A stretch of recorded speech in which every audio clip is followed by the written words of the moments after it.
O som mais assustador em uma plataforma de petróleo no meio do Mar do Norte não é o rugido de uma tempestade, nem o ranger do aço sob pressão. É o silêncio súbito das máquinas de perfuração. Quando o solo oceânico, a centenas de metros abaixo, decide que não vai mais cooperar, a engenharia deixa de ser sobre extração e passa a ser sobre sobrevivência pura. Imagine uma estrutura metálica do tamanho de um arranha-céu, pesando dezenas de milhares de toneladas, equilibrada sobre pernas de aço que se estendem até um leito marinho composto não por rocha sólida, mas por sedimentos instáveis e bolsões de gás comprimido sob pressões que fariam um submarino de guerra colapsar como uma lata de refrigerante. O verdadeiro desafio de uma plataforma autoelevatória não é apenas a profundidade da água, mas a incerteza do que está escondido no subsolo. A cada tentativa de fixação, a engenharia enfrenta um jogo de roleta russa geológica.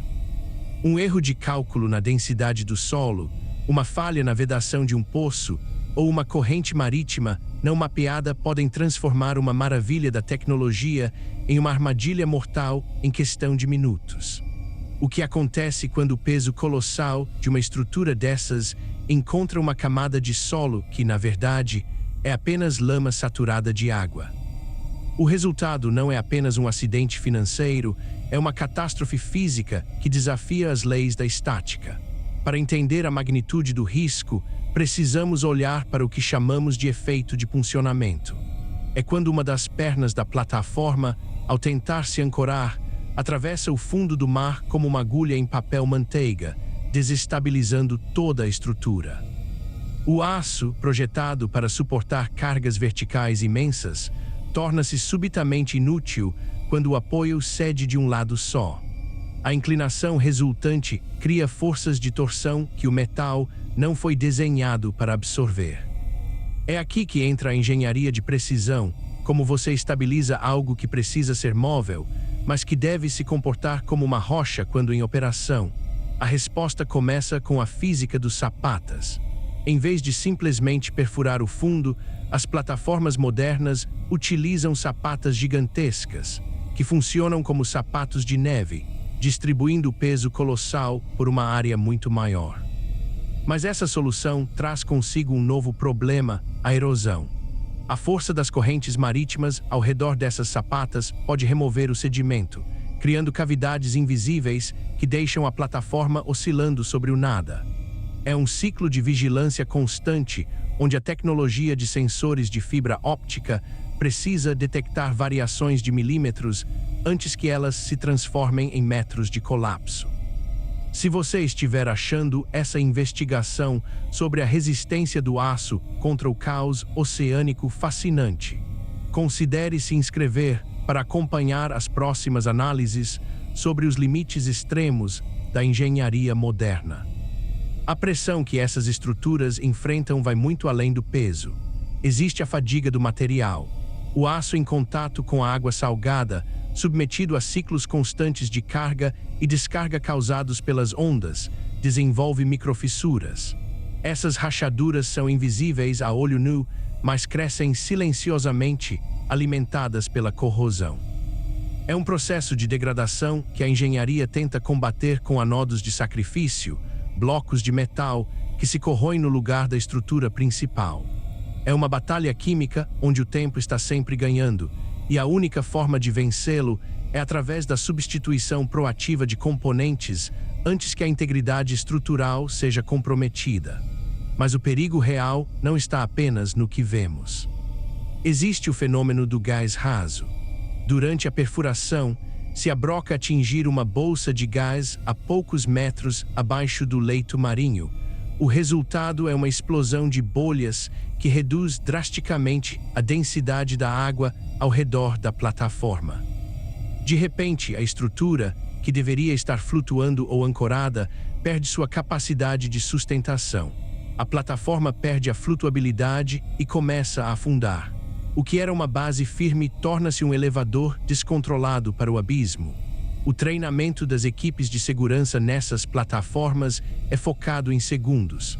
Não há margem para decisões lentas. Quando os sistemas de monitoramento detectam uma inclinação anormal, o protocolo não é tentar salvar a obra, mas salvar a vida. As válvulas de segurança, conhecidas como BOPs ou blowout preventer, segundosão a última linha de defesa. Elas são gigantescas, pesam toneladas e possuem lâminas de cisalhamento capazes de cortar através de tubos de aço de alta resistência como se fossem manteiga, selando o poço hermeticamente. A engenharia dessas válvulas é por si só um triunfo. Elas precisam funcionar sob pressões extremas, mesmo depois de anos de inatividade, em um ambiente que corrói tudo o que toca. Muitas vezes, a solução para um problema impossível não é construir algo mais forte, mas algo mais inteligente. A introdução de plataformas semissubmersíveis mudou a dinâmica. Em vez de se apoiar no fundo, elas flutuam, mantidas em posição por um sistema complexo de ancoragem e propulsores dinâmicos controlados por computador.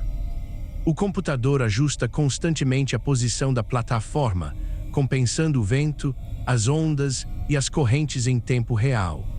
É um balé matemático executado por máquinas que garantem que a broca de perfuração permaneça perfeitamente vertical, independentemente da fúria do oceano acima. Essa transição da estrutura estática para a dinâmica revela um ponto fundamental. A engenharia extrema não busca dominar a natureza, mas sim dançar com ela. A rigidez absoluta é a primeira a quebrar. A flexibilidade controlada, a capacidade de absorver energia e de se ajustar ao ambiente, é o que mantém essas estruturas de pé por décadas. Cada plataforma é um laboratório vivo onde a teoria de resistência dos materiais encontra a imprevisibilidade absoluta dos oceanos. O ponto de virada nesta história ocorre quando entendemos que o maior erro da engenharia não é o cálculo errado, mas a suposição de que o ambiente é estático. O oceano é um sistema dinâmico, vivo e em constante mudança. O leito marinho não é um chão firme, é uma superfície que respira, que se move com as marés e que reage às perfurações.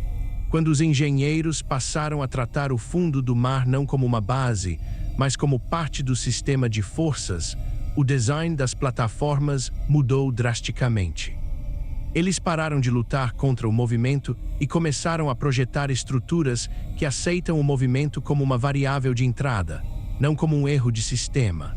A verdadeira consequência dessa evolução é que hoje somos capazes de explorar recursos em profundidades e condições que, horas há apenas 30 anos, seriam consideradas suicidas.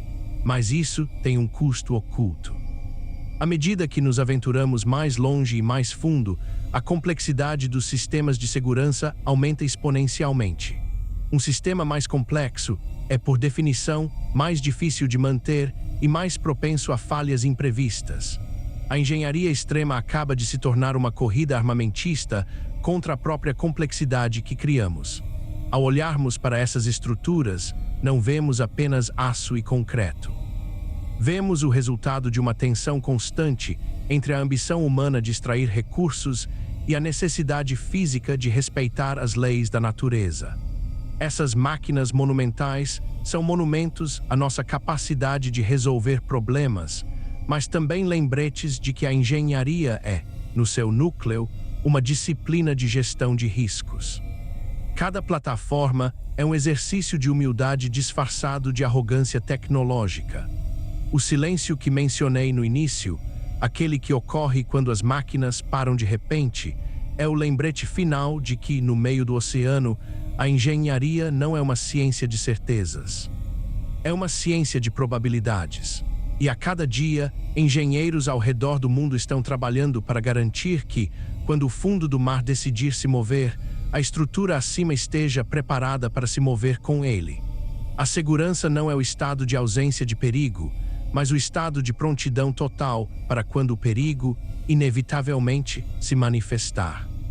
A próxima vez que você vir uma estrutura monumental, lembre-se, ela não está ali porque é invencível, ela está ali porque aprendeu a sobreviver ao impossível.